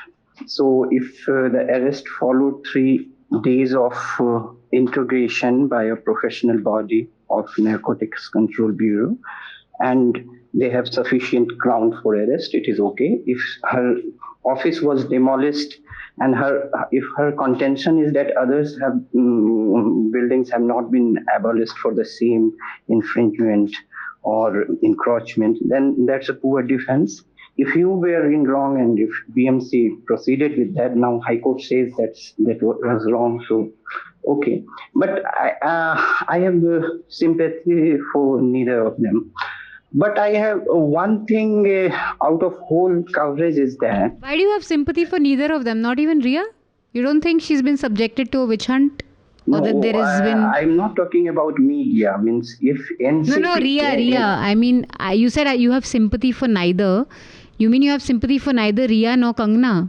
I am saying I have not brought media into it. I have said that Ria vis-a-vis NCB, that is the Narcotics Bureau, and Kangana vis-a-vis BMC. Okay. So witch hunt and other things that for that the media comes into being. So what I'm saying that both investigations are underway. At this stage of investigation, if the NCB thought that there was a ground for arrest, they arrested her. So I am not saying that she's guilty or not. Means that is the course of action that is till now legally valid. And if NCB is in wrong, they don't have sufficient evidence, it would come in legal proceedings. I am not bringing media into it. Now I am bringing media into it is that for the same offense with what NCB has come up with, Mr. Sushant Singh Rajput would also have been arrested. Yeah, exactly. And maybe for more, because he's the one consuming. So to make what is his only capital? His only capital was that he was successful in a glamorous industry.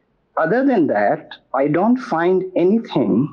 If the current investigations, they have brought out with all the drug thing and other things, now it points towards a life of debauchery.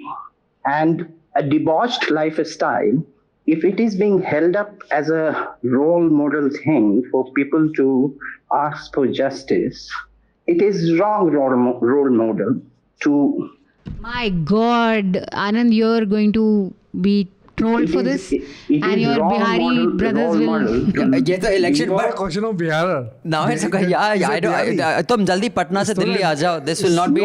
This will not be. तुम्हारे घर के बाहर कल धरना तुम्हारे होगा. घर के बाहर धरना होगा कल. I believe the posters there in Patna, aren't they? Or No.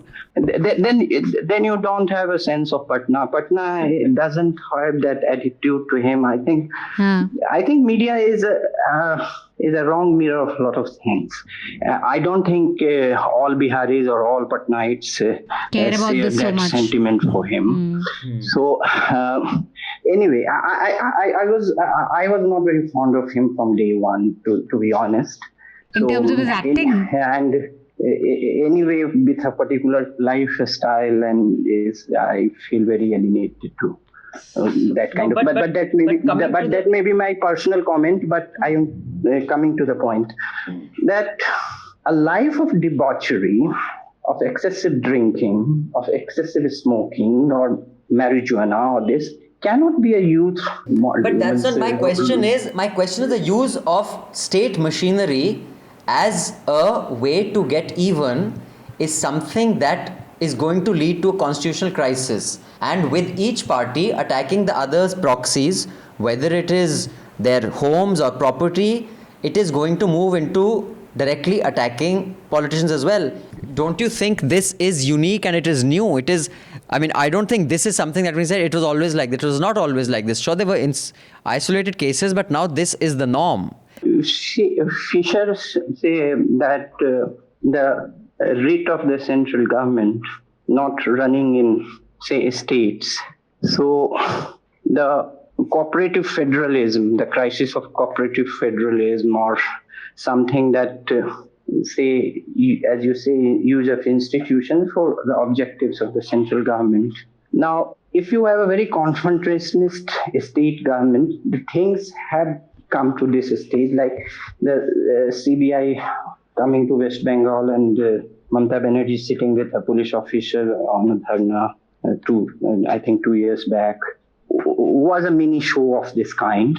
And if you have a very authoritarian kind of government which has a kind of control freak, and they don't have a particular kind of sway on state governments, then these confrontationist tendencies will grow.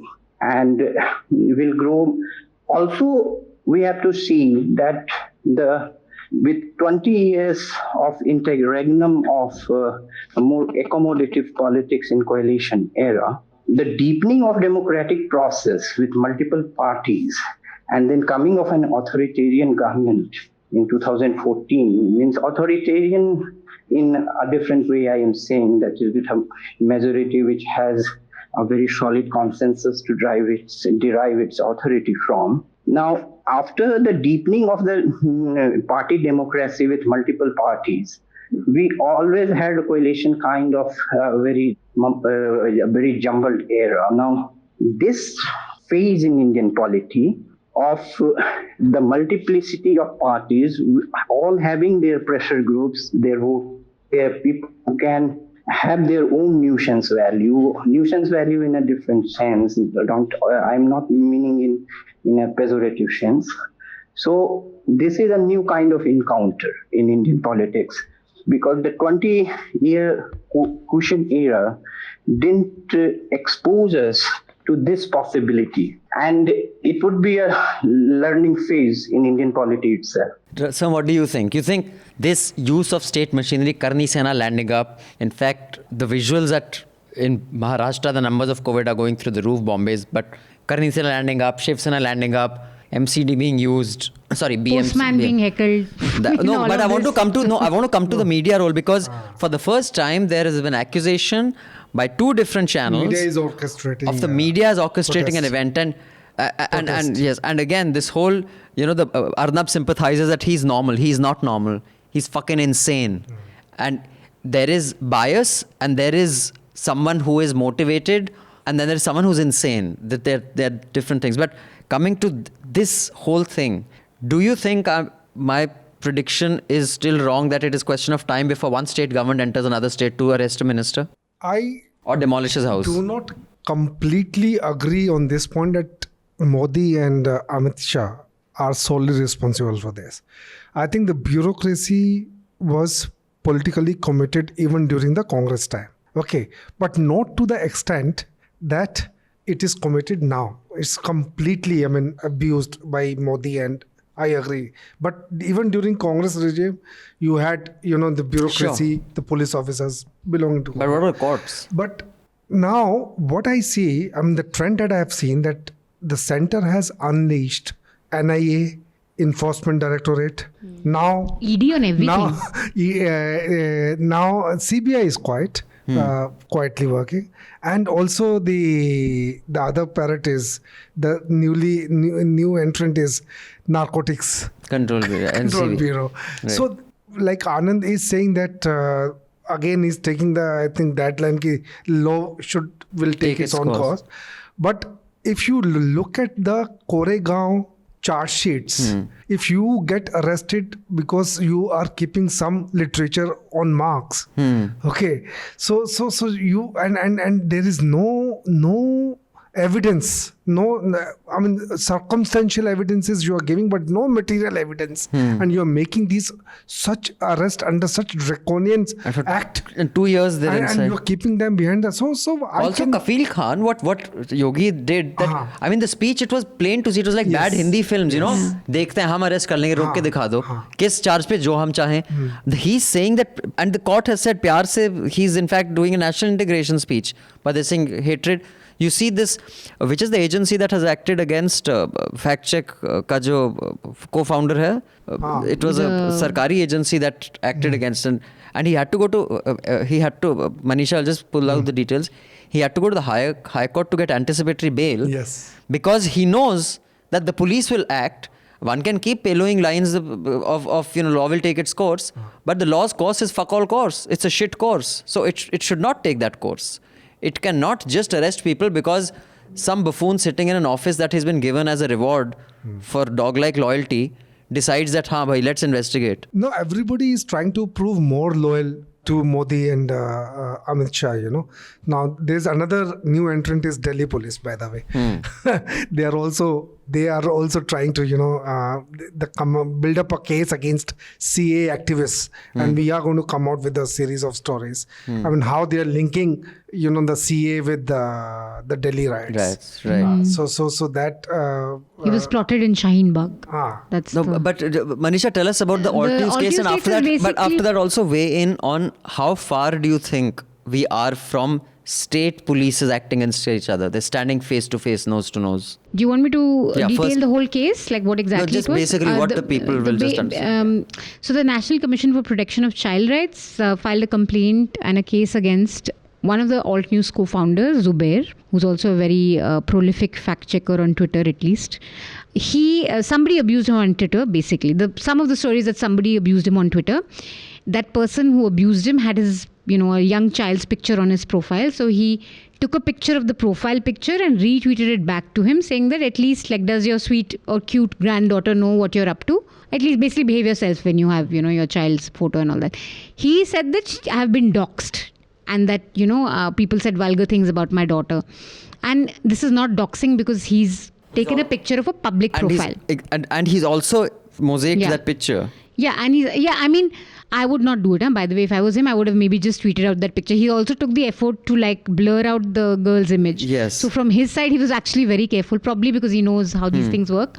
And you had them taking cognizance of the complaint. But yesterday, the Delhi High Court gave him relief and said that you cannot I'm not sure the Supreme Court would have done the same. But now what I'm saying is in conditions like this, when politically... And this is the guy, when you look at the guy who's on the basis of whom they've taken the complaint, he's a filthy abuser. Yeah, he regularly... All he does is abuse. And Ayush interviewed him for his profile. And he said, ye gaaliyan to main doston ko deta rehta hu, to isme kya hai? No, but you should not feel bad. No. Then also when we are talking and somebody abuses you, do you treat your brother and sister also like that? That is how Zubair has reacted. Exactly. Also, he's not your friend, yaar. I mean, no, but you can't abuse me. I'm not your friend that you... But now with what's happening to Kangana, which I think is a misuse of state power, Absolutely. Whether law takes its course or not, it is clearly misuse of state power. In one day, you just wake up and you give 1 day notice. Is absolutely illegal. Even a furniture is gone. Even the High Court has said and the thing is, and the same thing is happening to lots of people. The only thing is, it is not as grand a spectacle as a house coming down. It's as irrelevant as someone being thrown into jail and there's no visual to go with it. And to some extent, even Maharashtra government going after Arnab, that is also illegal. Absolutely. I mean, it's so. I would not equate Riya and Kangana. I mean, a lot of people have done that they are both victims of the state government. One is a victim of the center and one is a victim. Because I think what Riya is going through is just another level, and she's actually been sent to jail. But I think here's where the opposition also always screws up. Because one thing you have to realize is that the BJP or the center is not just alone. You have the whole media, you have the whole social media with them. Their political might is not just the votes that they get and the power that they have at the center. It's also a massive media machinery. So the moment you try to play by the BJP's rule book, which is also, unleash your agencies on your political opponents, you do that, but then you don't have the might of the BJP in terms of the media and the social media and turning that narrative in your favor. So BJP becomes a hero for sending Riya to jail, but Shiv Sena becomes a villain for just demolishing a wall, which is really, it's not that grand an issue when you look at what the BJP has managed to do with its political opponents. It becomes a villain. You have primetime debates now yesterday, all dedicated to, how Kangana ka, Rani Lakshmibai ka tumne, whatever, wall tod di. She's saying, I am a Kashmiri Pandit. So you've totally taken away people's attention from the injustice that I think Riya has been put to an injustice that Kangana has gone through, but maybe not of the same level for sure. Right. So the opposition has to think of other ways to fight the BJP than just follow what they're doing. Okay. Then I just want to talk about, for those of you who don't know, there were 2 incidents regarding Republic TV. And this is just why they are not just another news organization that is compromised. I mean, they are off in the head. One is ABP News while doing live coverage. said that यहाँ पर कुछ लोग हैं जो दूसरे channels के खिलाफ भी slogans raise कर रहे हैं. And the Aaj Tak reporters tried to interview these people and they said, Aaj Tak, hi, Aaj Tak, hi. Aaj Tak, I felt really bad for Maushmi. She's the reporter. She didn't know. Obviously, she went there कि हम यहाँ पे लोग ये protest करें in favor of Kangana, तो हम इनसे बात करते हैं. आप क्या बोलना चाहते हैं? And they're like, Aaj Tak, hi. And she was stunned. I think she didn't know. She's like, हाँ वो तो ठीक है, लेकिन आप क्या चाहते क्या हैं? So like, now ABP News had said that this bunch, and they were not hundreds, they were like a dozen or half a dozen were organized by Republic Bharat. Now the Republic Bharat reporter, who seems like a nukkad ka gunda standing at Ria's window, क्या आप LSD लेती हैं, क्या आप whatever that drug लेती हैं? What a horrible sick guy. He's not a reporter. He's an Indore guy from Indore who started with the page that he's fan of Arnab. That's a guy, but there's another guy. The guy at the window is a reporter. So he's just doing that. He has the mic in his hand. Wild. Now it's disgusting. It was wild to watch that. So that is one incident. The second incident is they claim that we've been arrested by the Maharashtra government while we just trying to interview. The NDTV report has corroborated, and everyone can, of course, we are in a post-truth world. How do you know he's telling the truth? How do you not? Because I've seen the Republic TV reporters operate. They said he was trying to breach the boundary and get into the farmhouse. Mm-hmm. That's private property. You can't. He says all of us are standing outside. It wasn't only Republic. Who said that?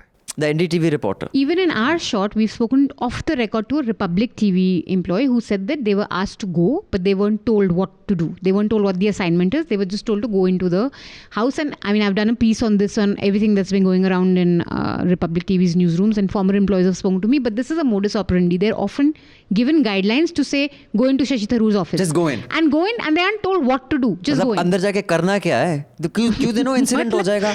So that is the second thing. And the third thing is, sorry, that's the three things. One is breaching that. One is slogan, and one. Now, for anyone who says, he's just the other side of NDTV, or you know what Anand used to sit here, Sudarshan is the other side of wire. Then clearly you're unhinged if you think this is the other side of that. It is a completely different beast. What he's going to do is he's going to completely discredit news as a profession, and TV news, they're just becoming goons, which is also fine. But then when goons take them on, they will say horsey bullying. Because I think it's fine. You want to be a goon, be a goon. But remember, when you're a goon, then you take on goons. If you want to be a goon, then you learn to take on goons. Then he'll want to play by the rules of reporters. Right. So you're using the rules of reportage, but you want to be a goon. And I think that sets him apart. He is away from even Navika and Times Now, who are also vile, which is why from the beginning, he has been an outlier. And trying to normalize him is a disservice to any news professional. That's my rant. And I think more and more television journalists have to, as an industry, come together and call this out, because, boss, this is jeopardizing your reporters' news gathering also. If reporters start behaving like this tomorrow, no one will want to talk to television reporters. People are going to be so wary of journalists if you allow this sort of behavior to go on. And just as another example from my story where, former Republic TV anchor told me that they are asked to sting their sources. So I ask you, okay, Abhinandan, I want to meet you. I want to talk about television industry, or I want to talk about media. Let's meet for an off-the-record chat. I record you. I don't tell you I'm recording you, and I air that as a sting.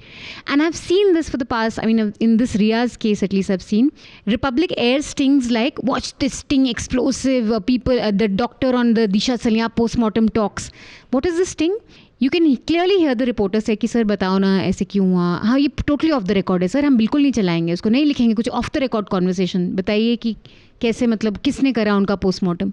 This is not an undercover operation. Yeah, this is an operation. You're not going as a reporter. You're going as someone else. So why will a source meet any journalist next? A source will be scared कि boss, maybe he's like wired up, maybe he's going to record me and air this is the sting. It's breaking rules of journalism. You can be right wing, but you still operate within the rules of journalism. You be and a right wing journalist. And the bipartisanship that I was talking about, like when even Trump went at the CNN correspondent, even Fox News stood up for him. Yeah. Why the media that is strong is that on certain basic journalistic issues, they are one. Right. Here, the most vile stuff will be condoned by one side. That's very dangerous. But when it happens to them, then it's bullying. It's really becoming dangerous television news industry heads like right, left, whatever should come together and call this out, honestly. But because this is bad for them. But I think one of the most amusing tweets I saw was Vikram Chandra, who gave this rather, I'm above it all, I'm so glad I quit TV when I did.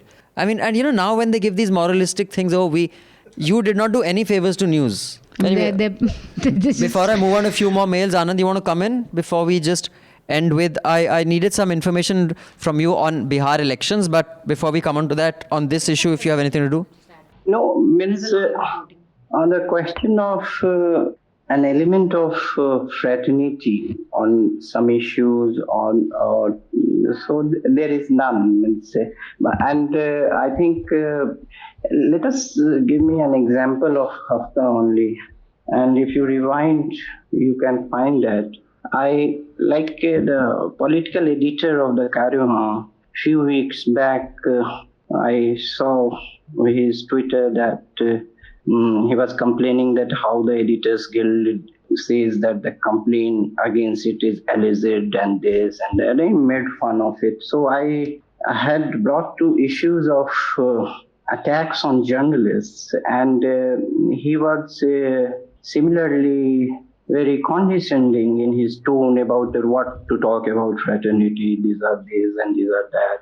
So I don't think there is a lot of uniformity about an idea of journalistic fraternity, its ethics, and the need to stand up for good ethics. So there was one incident I pointed out when an India Today reporter was assaulted in a cow slaughterhouse or something, and I said that the media fraternity should have, except India Today's website, none of the media portals or newspapers brought it out, and he said he was very casual about it. So, and his tone was condescending. You can hear in one of the chapters. So I don't think the approach on the either side is very inspiring. But one thing I'll add is we're not looking for uniformity. It's not that you can completely disagree with. I'm talking about the fraternity. I'm saying condemning the attack. I'm talking exactly about the fraternity. I'm saying the fraternity. I don't think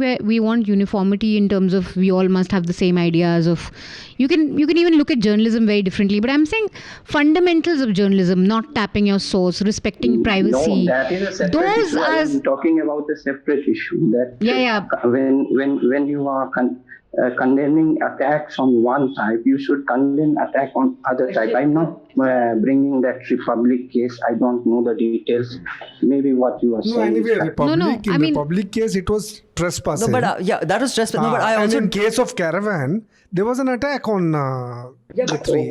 I am not saying that it was not an attack. I am saying something very different. But what I'm saying is, my point was, like I started by saying, I don't expect everybody to condemn everything. It's fine. Keep quiet. And I had started by saying some people keep quiet because of fear. Some people keep quiet because it's too distasteful to, for them it's too distasteful to stand up for someone they dislike. But the actual endorsement of an act, for example, when NDTV got banned, and Anand, this is where I think this, what you say is a little like all sidism. Sab karte hain. Nahi, sab nahi karte. I don't expect. Let me just. You are reading too much into what I am now saying. Let me finish what I'm saying. What I'm saying is that I don't expect everybody. I don't expect everybody to stand up. Why didn't you condemn everything? Don't endorse it. People go and say, "Acha hua." Arnab sat and said, "Acha hua, ban hue." My limited point is the endorsement of an act which is clearly against basic journalism values is what I have a problem with. I don't have a problem with silences. I think people should keep silent if they don't want to. I think his point is that how does an industry come together when both sides, in this case both sides would be seen as broadly right or left media, have a disdain for each other. I think that's. But let them have a disdain, na? अरे CNN और उसमें मैंने कहा I'm saying endorse तो मत करो. मैं ये बोल रहा हूँ. That is a very limited point. I think it's a very. What I'm saying is I'm putting a very low bar. I'm not asking anyone to be revolutionaries. I'm saying just don't endorse it. I'm not asking about revolutionary, but when I brought that point for discussion, you should not be condescending as if it very casually is saying that as if what fraternity doesn't matter. Yeah. That cynicism is there. I think Hartosh has that cynicism. I think a lot of journalists have that cynicism that by किसी चीज का कुछ फायदा नहीं है, सब भी ऐसे. That is there. I think maybe journalist is a huge, it's a broad term. There may be I think that maybe print, digital, TV journalists will not see eye to eye, and they also have this condescending tone towards each other. That TV wale to journalism nahi karte, TV wale pe bolenge oh newspaper koi nahi padhta, digital is other, you can say other things. Maybe a fraternity at least can be built within the television news industry, because all of them know how they operate, they know about their constraints, they know the pressures on them. So at least an ABP, like an ABP did stand up this time, an ABP, NDTV, all these guys should come together to at least call this out. Maybe journalism is journalists as such as a broad umbrella, but television news industry can come together, because it's going to impact their reporters. It's going to make life hard for TV reporters I mean, it's on the ground. time before someone gets hurt. I have a couple of emails after that. I just want to end by Anand giving us an overview of what's happening in Bihar, because I just saw the war of words, which used to be only first from the Paswan side, who would, I guess, try to... Chirag is not accepting. They were doing it for attention, but now I see their words being spoken from the BJP as well. So should we read more RJD into... has also... Yeah, should we read more into it or not? But before that, a couple of emails. Going Chirag. This is by Yogesh. Hello there in Obi-Wan Kenobi accent. In the last hafta, there was a letter which said that secularism had a totally different meaning at the time when the constitution was being framed. The thing is that the meaning is still the same, separation of state from religion. It's just that the vocabulary of people is misinformed. When people say European secularism is different from Indian secularism, it's not. It is there for the exact same purpose, keeping the chaos of religion away from the government. Neither are European countries strictly secular dictatorships like China. Those are the countries where human rights are upheld above all things. Also, many European countries are constitutional monarchies, thus technically Christian theocracies. Queen Elizabeth is the head of the Church of England, and 26 bishops still sit in the House of Lords. Nowadays, many left as well as right liberals are promoting the notion of a plural government, whatever that means. While talking about nation states, opposite of secularism is always theocracy, not pluralism. Religious pluralism, to be precise, because a nation shouldn't ever promote contradictory ideas, and all religions are mostly contradictory to each other. Despite all that, I don't think inserting the word secular in the preamble was not a good idea, because it broadcasts a false historical fact, as after 6 lines it is followed by, in our Constituent Assembly this 26th day of November 1949, do hereby adopt, enact and give to ourselves this constitution. We all know that when this word was added, neither was there a Constituent Assembly, nor was it the 26th of November 1949. One last request, please publish a report on how TRP is bogus. Yogesh, well, Banisha is hopefully working on that report, but your letter sounds very wise. I'm hoping it is. I also want to know everyone's profession, whoever writes, and so that I can analyze ki kaun se profession mein sabse smart log hain, just for my own personal, for your own personal internal judgment. hafta letter analysis. So yeah, if you can, that's good. Very random request. Then Himanshu, your letter is more than 400 words. In fact, it's 650 words. So I will just read bits of it. DNL team, I'm a bit disappointed that while my letter was discussed in Hafta 291, the context and message somehow got lost. And once again, the discussion ended in monkey balancing, which wasn't called out. It was eerie feeling as Mehraj once again blamed all that's wrong in Islamic world to the geopolitical situation, focusing on the largely autocratic rule in the Middle East, while conveniently leaving out 6 major democracies of Muslim world, 5 in Asia and 1 in Europe. All have over the years of majoritarian rule turned more fundamentalist, Puritan, offering limited room of any kind of minority. Turkey, for example, has started resembling the rest of the Middle East, steadily diluting its secular credentials. The moment Egypt had a glimmer of democracy, it voted in the Muslim Brotherhood. In both cases, the leader was decisively more devout Muslim and less secular. While many Indians were disturbed by the manner in which heroes of Babri demolition were celebrated as true Ram Bhakt, there was limited outrage in Muslim world, Al Jazeera included, on the grand Hagia Sophia being reclaimed as a mosque after 85 years as a museum. And then you've gone on to say many things about hijab wearing Muslims, politicians gaining prominence in the West, and celebration in the US. And he goes on to say that there are problems in Muslim world, and it is rather disingenuous to blame only geopolitics for it. Similarly to claiming that religion is peaceful every time a follower isn't. Similar to a Hindu majority claiming Hindu has never been an aggressor. This may be a blind spot for Mehraj, and it is unfortunate by not pointing it out. Other panelists are letting it remain so. Only an honest assessment of problems leads to viable solutions. I don't think what happened in Turkey is the same as bringing down that mosque. A completely false equivalence, Himanshu, I think. But it does turn secular traditions into religion. Absolutely. But yeah, it's not a demolition and stuff like that. I have always claimed that there is a problem in there not being enough liberalism. I've written an article on it. But in making that point, I won't use a false equivalence. I mean, there's a big difference in the two. Raghuraj, I can't read your 1073 word email, but I will read this 2 paragraphs. The main reason I have written this letter is something that happened last week that worried me about the society we are slowly becoming. When the Bhumi Pujan of Ram Mandir happened, a resident in my apartment complex posted celebrity messages on our dedicated online media billing platform of our complex. And then a few days later, another resident, as a reply to the post, had posted some YouTube forward supposedly of anti-India message related to Kashmir.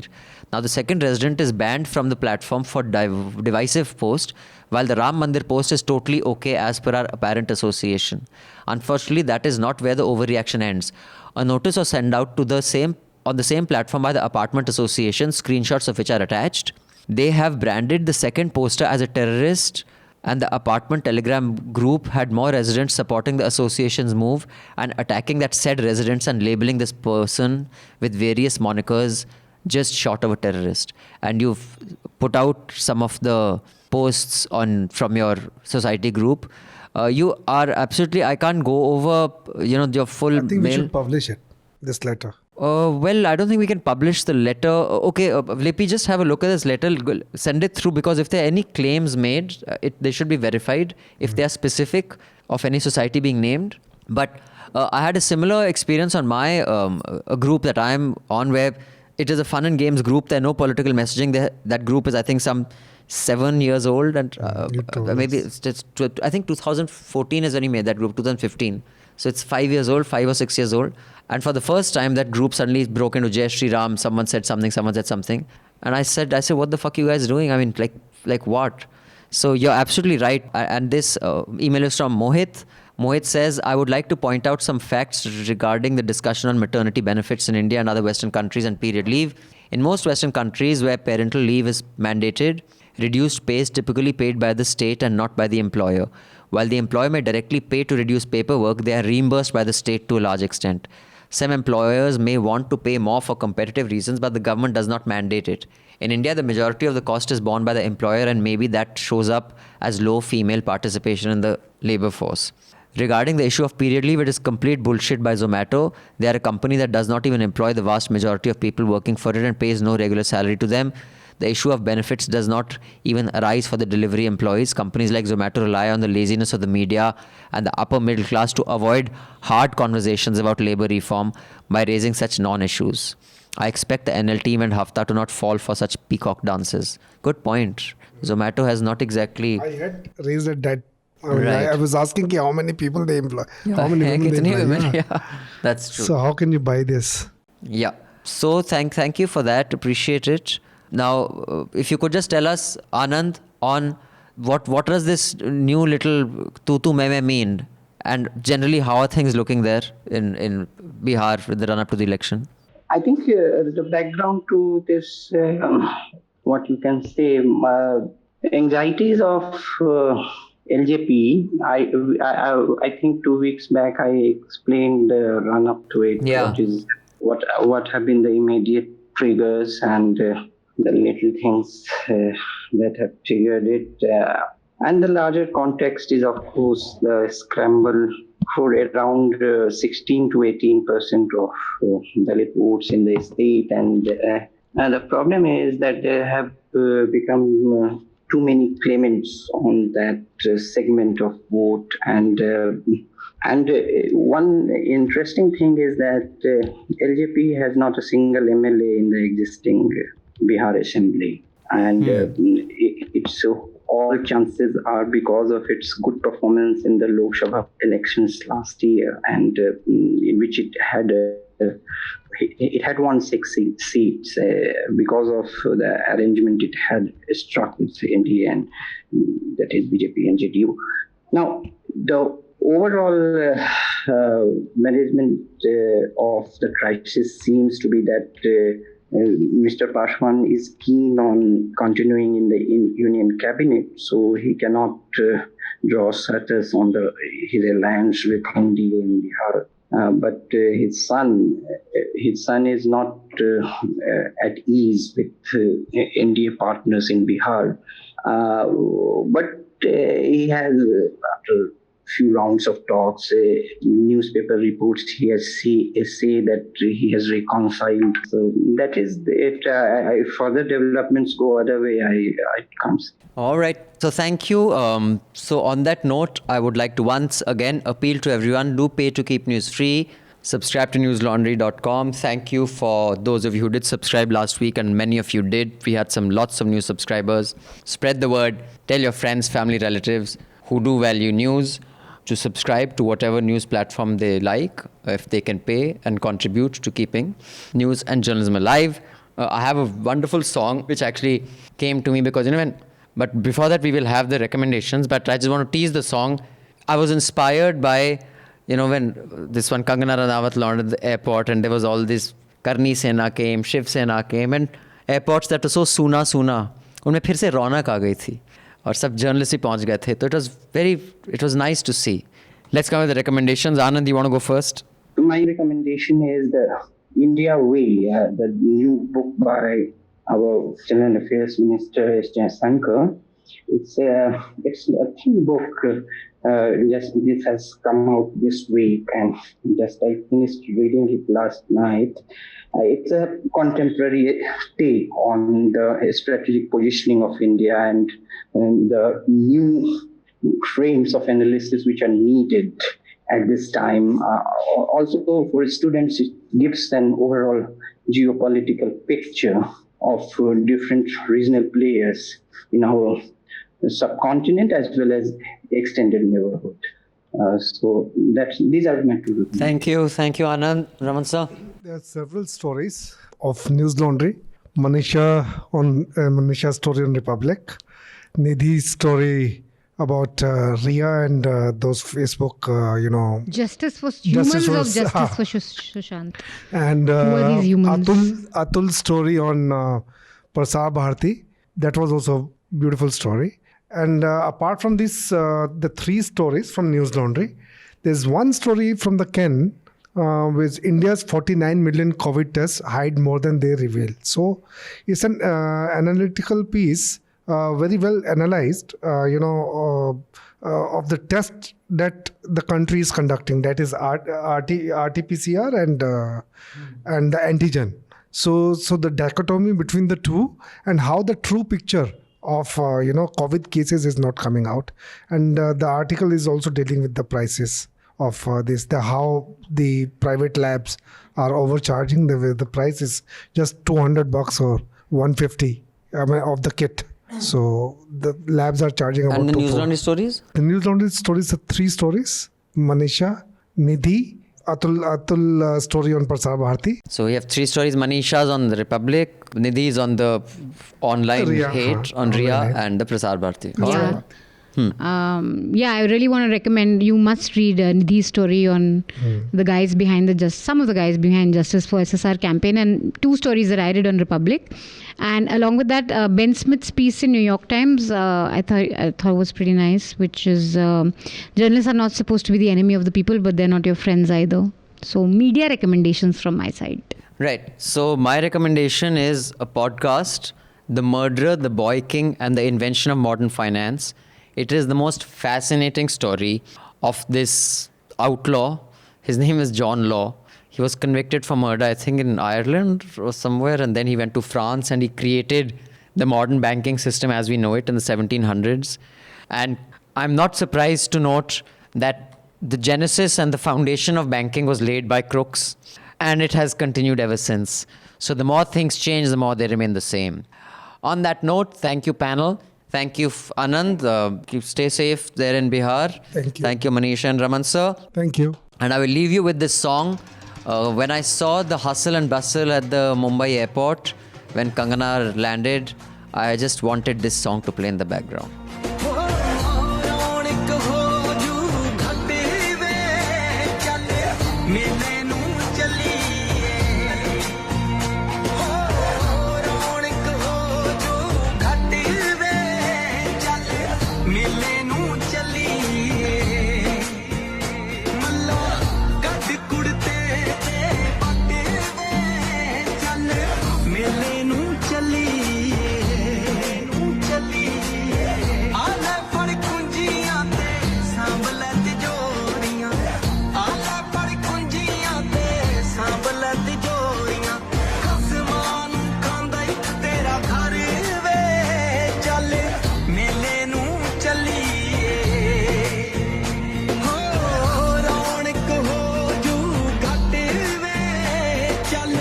ਮੇਲੇ ਨੂੰ ਚੱਲੀਏ ਚੱਲ ਮੇਲੇ ਨੂੰ ਚੱਲੀਏ